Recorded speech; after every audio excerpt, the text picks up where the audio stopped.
Assalamualaikum warahmatullahi wabarakatuh, teman-teman pecinta Al-Quran. Pada kesempatan ini saya ingin membacakan surat Al-Baqarah dari ayat 113 sampai dengan ayat 119. Kami bacakan terjemahnya, arti per kata, kami bacakan asbabul nuzul, munasabah ayat, tafsirnya, dan saya bacakan pula khasanah pengetahuan yang dapat kita peroleh dari ayat-ayat di atas. A'udzubillahi minasyaitonirrajim. Bismillahirrahmanirrahim.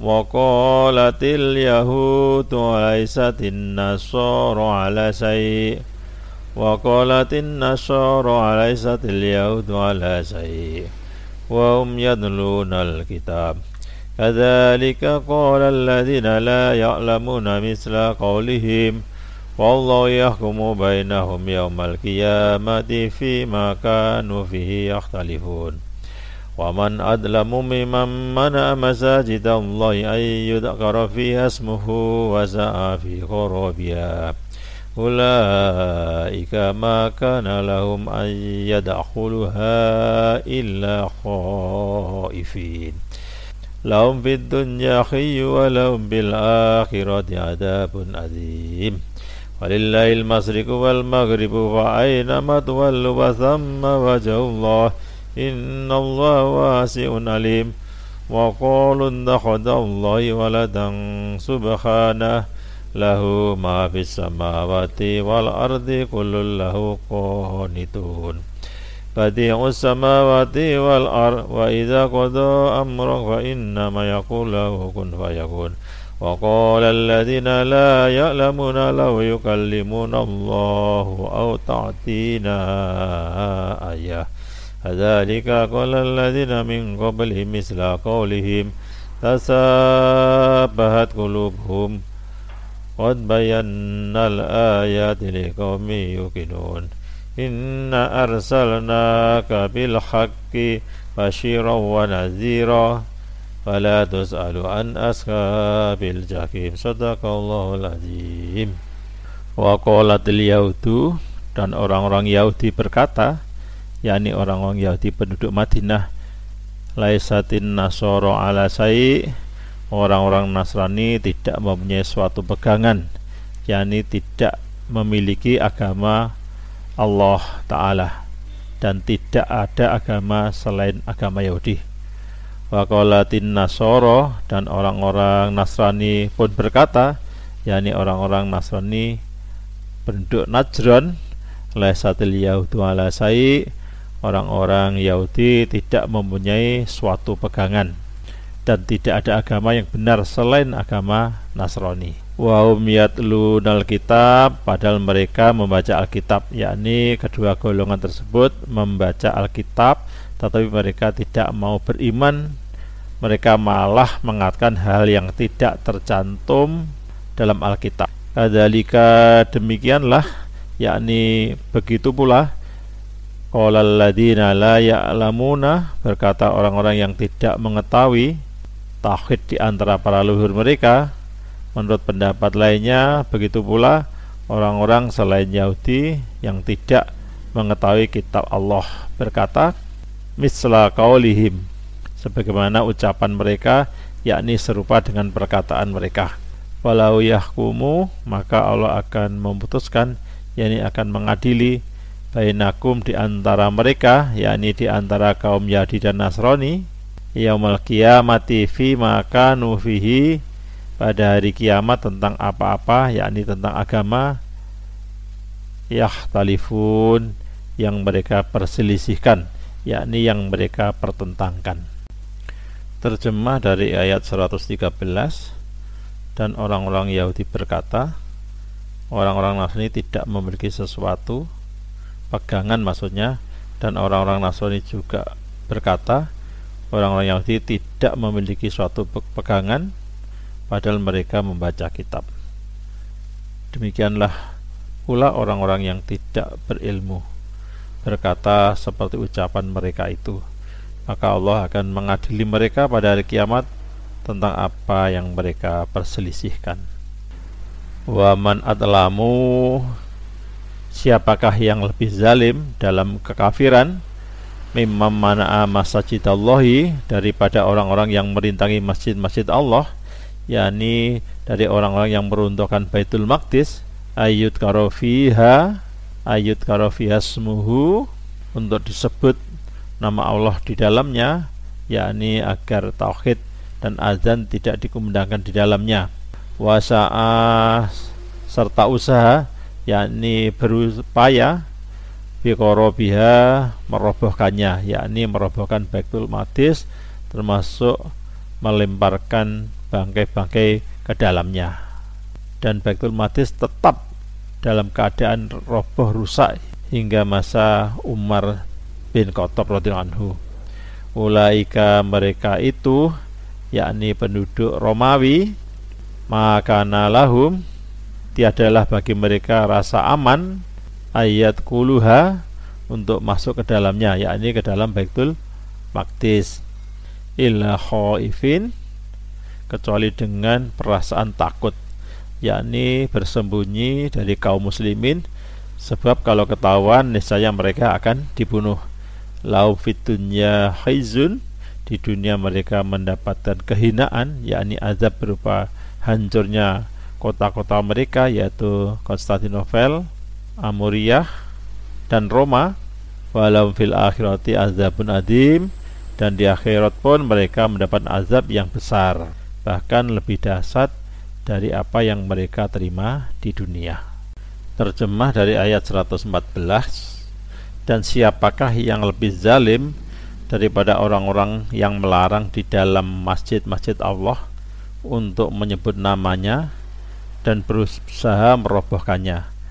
Mereka itu tidak pantas memasukinya kecuali dengan rasa takut kepada Allah.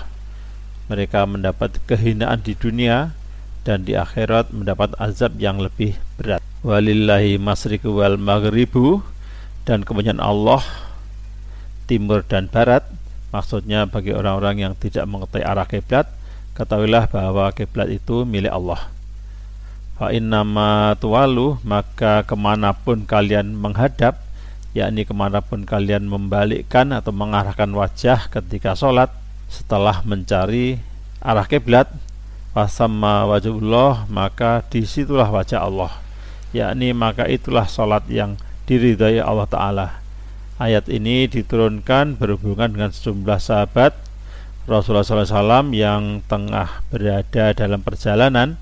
Setelah mencari-cari arah kiblat, mereka lalu pun sholat, namun ternyata salat mereka tidak menghadap kiblat yang benar. Menurut pendapat lain, firman Allah Ta'ala, walillahi masyriqu wal maghribu, kepunyaan Allah lah timur dan barat, maksudnya penduduk timur dan barat memiliki satu kiblat, yaitu Al-Haram atau Masjidil Haram. Dari arah manapun kalian menghadap wajah kalian ketika sholat, maka mestilah tetap menghadap ke arah Al-Haram atau Masjidil Haram. Berarti di sanalah kiblat Allah Ta'ala. Innallaha wasi'un, sesungguhnya Allah maha luas dalam masalah kiblat. Alim, lagi maha mengetahui. Alim, lagi maha mengetahui niat mereka. Selanjutnya Allah Ta'ala mengemukakan ucapan orang-orang Yahudi, Uzair anak Allah, dan ucapan orang-orang Nasrani, Al-Masih anak Allah. Terjemah ayat 115. Dan milik Allah timur dan barat, kemanapun kamu menghadap, di sanalah wajah Allah. Sungguh Allah maha luas dan maha mengetahui. Wa qalu, dan mereka berkata, yakni orang-orang Yahudi dan Nasrani, ittakhadallahu waladan, Allah mempunyai anak, yaitu Uzair dan Al-Masih. Subhanah, maha suci dia, yakni maha suci zat Allah dari memiliki anak dan sekutu. Bal, bahkan sebenarnya tidak seperti yang kalian katakan, namun lahu, kepunyaannya Allah, yakni sebagai zat yang diibadai. Ma fis samawati wal ard, segala yang ada di langit dan di bumi, yakni seluruh makhluk. Kullu lahu qanitun, semua tunduk kepadanya, yakni mengikrarkan ketaatan dan ketauhidan kepadanya. Terjemah ayat 116, dan mereka berkata, Allah mempunyai anak. Maha suci Allah, bahkan miliknya lah apa yang di langit dan di bumi, semua tunduk kepadanya. Badi'us samawati wa'ad, Allah lah pencipta langit dan bumi. Maksudnya dialah yang menciptakan langit dan bumi pada saat keduanya belum berwujud. Wa idza qada amron, dan apabila dia menghendaki sesuatu perkara, yakni apabila dia hendak menciptakan seorang anak tanpa bapak sebelum Al-Masih, fa innama yaqulu lahu kun fayakun, maka dia hanya mengatakan kepadanya jadilah, maka ia pun jadi. Seorang anak tanpa bapak sebagaimana Adam alaihissalam yang tercipta tanpa ibu dan bapak. Terjemah ayat 117, Allah pencipta langit dan bumi. Apabila dia hendak menetapkan sesuatu, dia hanya berkata kepadanya jadilah, maka jadilah sesuatu itu. Wa qalal ladzina la ya'lamuna, dan berkatalah orang-orang yang tidak mengetahui tauhid, maksudnya tauhid kepada Allah, yakni orang-orang Yahudi, laula yukallimullahu, mengapa Allah tidak berbicara kepada kami, maksudnya dengan menampakkan diri, aw ta'tina ayah, atau suatu tanda datang kepada kami, yaitu tanda kenabian Muhammad SAW, agar kami mempercayainya. Kadzalika, demikianlah, yakni begitulah, qalal ladzina min qablihim, orang-orang sebelum mereka mengatakan, yakni di antara leluhur mereka mengatakan, misla qaulihim, seperti ucapan mereka, yakni mirip dengan ucapan mereka. Tasabahat qulubuhum, hati mereka serupa, yakni ucapan mereka sama, dan hati mereka pun sejalan dengan hati leluhur mereka.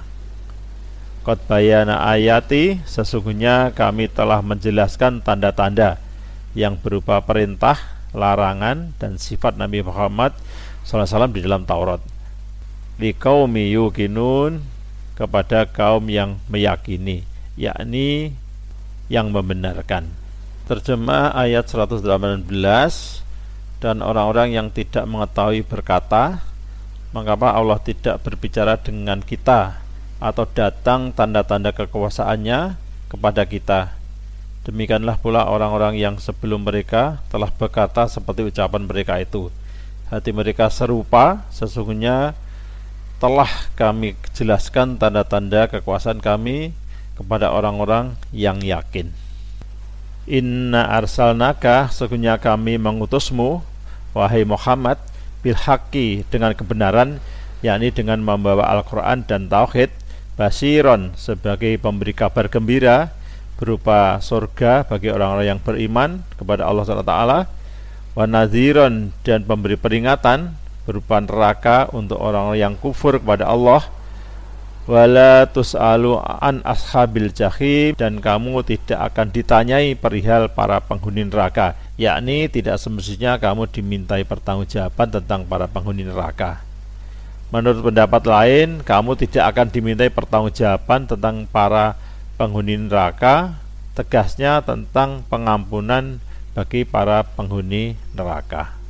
Terjemah ayat 119, sungguh kami telah mengutusmu Muhammad dengan kebenaran sebagai pembawa berita gembira dan pemberi peringatan, dan engkau tidak akan dimintai pertanggungjawaban tentang penghuni-penghuni neraka.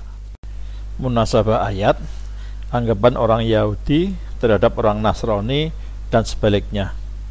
Dalam ayat-ayat yang lalu, Allah SWT memberikan tuntunan kepada orang-orang mukmin tentang cara-cara yang harus mereka tempuh untuk memperoleh pertolongan dan bantuan dari Allah SWT dalam menghadapi muslihat para ahli kitab. Dalam ayat-ayat tersebut, ini Allah SWT menerangkan ahli kitab itu dalam keadaan bertentangan pendapat, dan masing-masing pendapat mereka tidak didasari prinsip yang benar, tetapi hanyalah karena timbul dari angan-angan mereka. Al-Quran Surat Al-Baqarah ayat 111 sampai dengan ayat 113.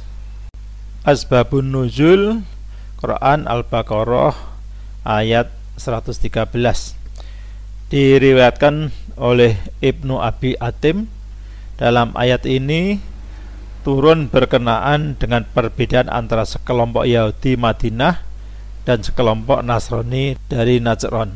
Orang-orang Yahudi berkata, kalian tidaklah berpegang pada suatu kebenaran karena telah kafir kepada Isa dan Injil. Orang Nasrani Najran pun berkata, kalian tidaklah berpegang pada suatu kebenaran karena telah kafir kepada Musa dan Taurat. Tafsir At-Tabari Al-Quran ayat 113. Menurut riwayat yang bersumber dari Ibnu Abbas dan Qatadah, ayat ini turun terkait percekcokan antara orang-orang Nasrani Najran dengan orang-orang Yahudi di hadapan Rasulullah SAW. Seseorang di antara Yahudi, ia berkata bahwa agama orang Nasrani tidak memiliki dasar yang benar, dan ia pun mengingkari Nabi Isa alaihissalam serta kitab Injil. Lalu seorang di antara Nasrani itu pun menjawab bahwa agama orang-orang Yahudi juga tidak memiliki dasar yang benar, dan ia pun mengingkari Nabi Musa alaihissalam serta kitab Taurat. Padahal mereka sebenarnya sama-sama mengetahui kebenaran apa yang mereka ingkari itu, karena tercantum dalam kitab suci yang mereka baca.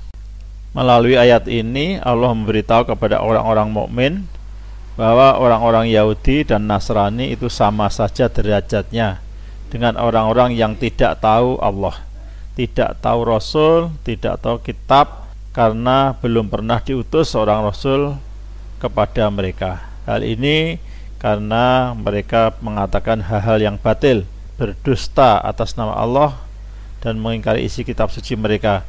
Mereka pura-pura tidak tahu padahal mereka membacanya.